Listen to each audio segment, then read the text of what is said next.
اهلا بيكم يا شباب في فيديو جديد وباينه قوي من التيشيرت اللي انا لابسه النهارده، وهي حلقه مخصصه لكل جماهير نادي الزمالك عشان نتكلم فيها ان شاء الله على كل ما يخص نهائي الكونفدراليه ضد نهضه بركان. بس حابب قبل ما ابدا عن اي كلام في النهائي اللي ان شاء الله هنروح نلعبه في المغرب، حابب اشكره بالاخص هي فرقه السيدات لكره الطايره بفوزهم بلقب دوري ابطال افريقيا والمؤهل لكاس العالم للانديه في اول تمثيل مصري في كاس العالم. حقيقي كان ليا الشرف ان اكون واحد من الجماهير اللي كانت جوه الصاله واللي كانت بيدعموا الفرقه، لان انت لو ما اتفرجتش على الماتش ده فانت فاتك نص عمرك. ريمونتادا زملكاويه عظيمه جدا، اتمنى لو انت ما كنتش اتفرجت على الماتش روح دلوقتي واتفرج على الملخص. واخيرا قبل بقى ما اخش عن فرقه الكوره، حابب اقول لجمهور نادي الزمالك انت لو عندك الفرصه ان انت تروح ماتشات نادي الزمالك سواء كانت في الصالات او في الملعب يعني ككره قدم، روح وما تبخلش على النادي، لان لاجل الامانه قبل مجهود اللاعبين اللي كان في ماتش الطايره فهي الجماهير هي العامل رقم واحد في اي شيء. وخلينا بقى نروح لفرقه الزمالك ومباراتها النهائي في الكونفدراليه،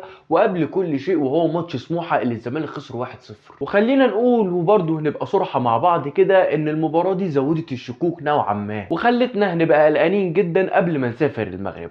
لو هنتكلم على توتال اداء الزمالك في ماتش سموحه فهو ادائك ما كانش سيء خالص، ولكن اللي احنا بقى قدرنا نوصل له مع الزمالك في فتره جوميز الحاليه وهي فكره الفرص الكتير المهدره. يعني لو هنتكلم على ماتش البنك الاهلي وماتش سموحه اللي هم اخر ماتشين الزمالك لعبهم، الزمالك كان بيقدر ان هو يروح بفرص كتيره جدا ولكن كان بينقصه اللمسه الاخيره. والحقيقه برضو انا بلوم شويه مديرنا الفني اللي هو جوميز اللي هو ريح لعيبه كتير بشكل مبالغ فيه، مع العلم ان اكيد الراجل اضرب لعيبته بحمل التدريب بقى اللي هو بيدربهم بيه، ده مصاب، ده لسه راجع من اصابه، ده عايز يجهزه عشان ماتش نهضه بركان، فاكيد الراجل اضرب كل حاجه. يعني لو هنتكلم في فكره تريح زيزو فانا كنت مقتنع جدا بالفكره دي، كان لازم زيزو يريح قبل ماتش نهضه بركان لان زيزو راجع لك من اصابه وهو مش فيت 100%. حتى لو تلاحظ في ماتش البنك الاهلي اللي فات كده في اخره اللقطه بتاعت الجون بتاعت احمد حمدي اللي اتحسبت اوفسايد، الراجل كان عمال بيجري، كان عمال بيزك على رجله، جريته ما كانتش طبيعيه بشكل ما.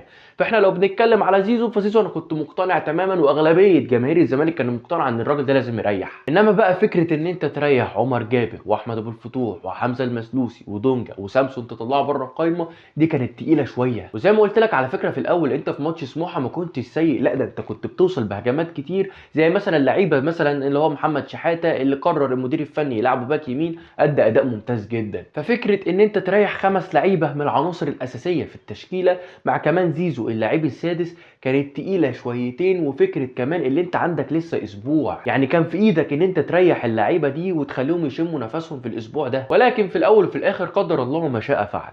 فكره بقى ان في لعيبه بصراحه خذلوني جدا في ماتش سموحه ده، وهو اولهم موتيابا وكمان زياد كمال. موتيابا اللي لازم جوميز يكلمه في قصه ان انت الكوره ما تطولش في رجلك كتير، وخصوصا اللي انت بتبقى فيه لعيبه مفتوحه مساحاتها قدامك. اعتقد النقطه دي لو اتحلت عند موتيابا اللاعب ده هيكون من افضل لعيبه نادي الزمالك. ومع كمان بقى زياد كمال، زياد كمال يا جماعه واضح جدا ان وزنه زايد بعد الاصابه، فلازم زياد كمال يبص لنفسه كده ويراجع نفسه في موضوع وزنه ده، لان هو فعلا مؤثر على جريته والراجل مش قادر يجري بسبب وزنه. وزي ما قلت لك الموضوع مش سلبي بالمره، لانك انت ضيعت فرص كتير جدا قدام سموحه وكمان في الماتش اللي قبليه فرص كتيره جدا قدام البنك الاهلي. فاعتقد ان انت لو اختزلت اللمسه الاخيره دي في ماتش نهضه بركان اعتقد ان انت هتكسب يعني. ودلوقتي بقى نروح عند قصه نهضه بركان، وخليني اقول لك ايه هي نقطه القوه اللي عندها ونقط الضعف برضو اللي عندها. ولو هنتكلم نقطه قوه نهضه بركان فقوه نهضه بركان هي بتيجي من التسديدات اللي بره ال 18 والفولو اللي بيجي بعديها. يعني حتى لو تلاحظ في ماتش ابو سليم هي الفكره في الشوطه اللي بتتشاط من بره ال 18،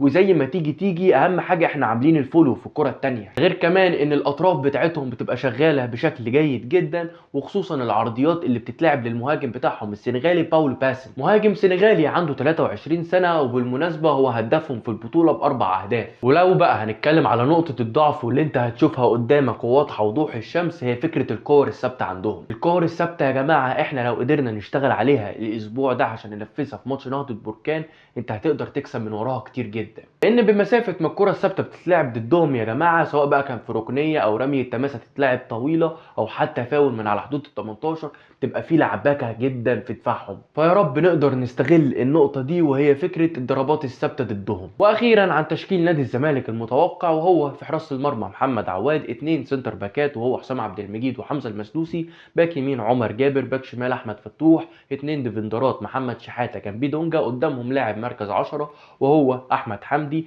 يمينه زيزو، شماله ابراهيم نضاي. خط الهجوم بقى مش فارقه سيف الدين الجزيري او سامسون، بس انا بقترح ان سيف الدين الجزيري هو اللي يبدا الماتش ده. واختياري لابراهيم نضاي جه للاسف ان مصطفى شلبي مش هيقدر يلعب الماتش ده بسبب الاصابه. بس كده ده كان الفيديو بتاعي، ويا رب اكون خدمتك او فدتك يا زملكاوي.